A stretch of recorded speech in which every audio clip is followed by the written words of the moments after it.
అమరావతి రాజధానికి సంబంధించి ఒక బ్రేకింగ్ న్యూస్. అమరావతి రాజధాని గజెట్ నోటిఫికేషన్ విడుదలైంది.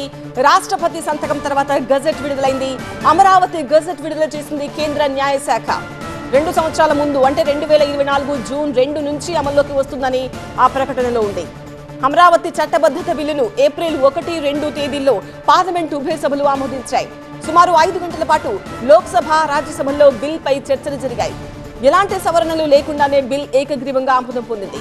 అమరావతి చట్టబద్ధత బిల్ పార్లమెంట్లో ఆమోదం పొందిన నేపథ్యంలో అమరావతి ప్రాంత ప్రజలు సంబరాలు జరుపుకుంటున్నారు.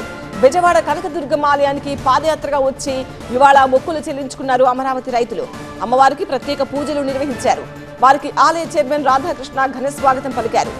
ఈ చట్టబద్ధతతో అమరావతి అభివృద్ధి పనులు వేగవంతం కావడంతో పాటు అంతర్జాతీయ సంస్థల నుంచి కూడా నిధుల సేకరణకు, పెట్టుబడుల రాకకు పూర్తి స్థాయి భరోసా లభిస్తుందని ప్రజలు భావిస్తున్నారు.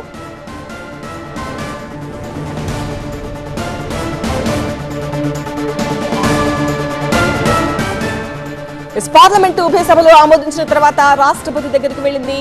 ఆ తర్వాత రాష్ట్రపతి ఆమోదం పొందిన తర్వాత రాష్ట్రపతి సంతకం తర్వాత అమరావతి రాజధాని గజెట్ నోటిఫికేషన్ విడుదలైంది. ఆ బ్రేకింగ్ న్యూస్ మనం చూస్తున్నాము. ఇవాళే గజెట్ నోటిఫికేషన్ విడుదలవుతుంది. ఇవాళ రాష్ట్రపతి సంతకం చేస్తారు అని ఈవినింగ్ కూడా మనం మాట్లాడుకున్నాం. అమరావతి గజెట్ విడుదల చేసింది కేంద్ర న్యాయశాఖ. 2024 జూన్ 2 నుంచి అమల్లోకి వచ్చినట్టు ప్రకటించింది. అమరావతి చట్టబద్ధత బిల్లు ఏప్రిల్ 1, 2 తేదీల్లో పార్లమెంటు ఉభయ సభలు ఆమోదించాయి. సుమారు 5 గంటల పాటు లోక్సభ, రాజ్యసభల్లో బిల్లులపై చర్చలు జరిగాయి. ఇలాంటి సవరణలు లేకుండానే బిల్లు ఏకగ్రీవంగా ఆమోదం పొందింది.